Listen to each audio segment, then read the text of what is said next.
Channel सागर भक्तिमाला में आपका स्वागत है। आज हम बैद्यनाथ ज्योतिर्लिंग के बारे में जानेंगे। बैद्यनाथ ज्योतिर्लिंग 12 ज्योतिर्लिंगों में से एक है। इसे भगवान शिव का सबसे पवित्र स्थल माना जाता है। यह शक्तिपीठ भी है। मान्यता है कि इसकी स्थापना स्वयं भगवान विष्णु ने की थी। इस मंदिर में आने वाले भक्तों की सभी मनोकामनाएं पूरी होती हैं। इसलिए मंदिर में स्थापित शिवलिंग को कामना लिंग के नाम से भी जाना जाता है। ये लिंग रावण की भक्ति का प्रतीक है। इस जगह को लोग बाबा बैजनाथ धाम के नाम से भी जानते हैं। सावन में इस जगह का खास महत्व होता है। पूरे 1 महीने तक यहाँ श्रावणी मेला लगता है।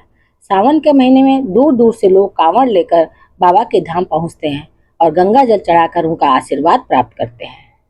बैजनाथ धाम की कथा। भगवान शिव के भक्त रावण और बाबा बैजनाथ की कहानी बड़ी निराली है।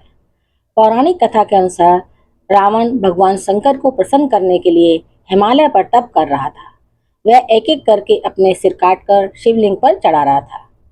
9 सिर चढ़ाने के बाद रावण 10वां सिर काटने वाला था तो भोलेनाथ ने प्रसन्न होकर उसे दर्शन दिए और उसे वरदान मांगने को कहा। तब रावण ने कामना लिंग को ही लंका ले जाने का वरदान मांग लिया। रावण के पास सोने की लंका के अलावा तीनों लोकों में शासन करने की शक्ति तो थी ही, साथ ही उसने कई देवता, यक्ष और गंधर्वों को कैद करके भी लंका में रखा हुआ था। इस वजह से रावण ने ये इच्छा जताई कि भगवान शिव कैलाश को छोड़ लंका में रहें। महादेव ने उसकी इस मनोकामना को पूरा तो किया, पर साथ ही एक शर्त भी रखी। उन्होंने कहा कि अगर तुमने शिवलिंग को रास्ते में कहीं भी रखा तो फिर मैं वहीं रह जाऊंगा और नहीं उठूंगा।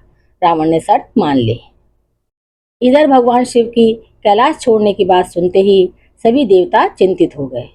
इस समस्या के समाधान के लिए सभी भगवान विष्णु के पास गए। तब श्री हरि विष्णु ने लीला रची। भगवान विष्णु ने वरुण देव को आचमन करके रावण के पेट में घुसने को कहा। इसलिए जब रावण आचमन करके शिवलिंग को लेकर श्रीलंका की ओर चला गया तो देवघर के पास उसे लघु शंका लगी। ऐसे में रावण ने एक ग्वाले को शिवलिंग देकर लघु शंका करने चला गया। कहते हैं उस बैजू नाम के ग्वाले के रूप में भगवान विष्णु थे। इस वजह से यह तीर्थ स्थान बैजनाथ धाम और रावणेश्वर धाम के दोनों नामों से विख्यात है।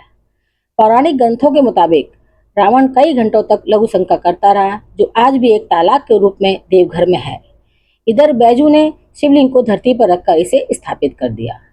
जहाँ रावण लौट कर आया, लाख कोशिश के बाद भी शिवलिंग को उठा नहीं पाया।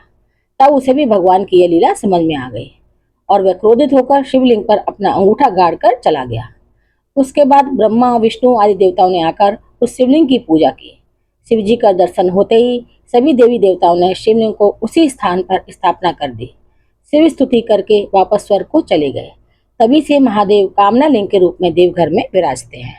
बैद्यनाथ ज्योतिर्लिंग झारखंड राज्य के देवघर में स्थित है। भगवान शिव ने रावण के कटे हुए सिरों को वापस जोड़ने के लिए वैद्य का रूप धारण किया था, इसलिए इस स्थान को बैद्यनाथ भी कहा जाता है। और स्थानीय लोगों के अनुसार बैजू नाम के चरवाहे ने शिवलिंग की पूजा की थी, जिसके कारण इसे बैजनाथ धाम के नाम से भी जाना जाता है। इस प्रकार बैद्यनाथ ज्योतिर्लिंग की स्थापना रावण की तपस्या और एक चरवाहे बैजू के कारण हुई और इसे बैद्यनाथ धाम या बैजनाथ धाम के नाम से जाना जाता है। मेरे चैनल को सब्सक्राइब, शेयर और लाइक जरूर करें। धन्यवाद।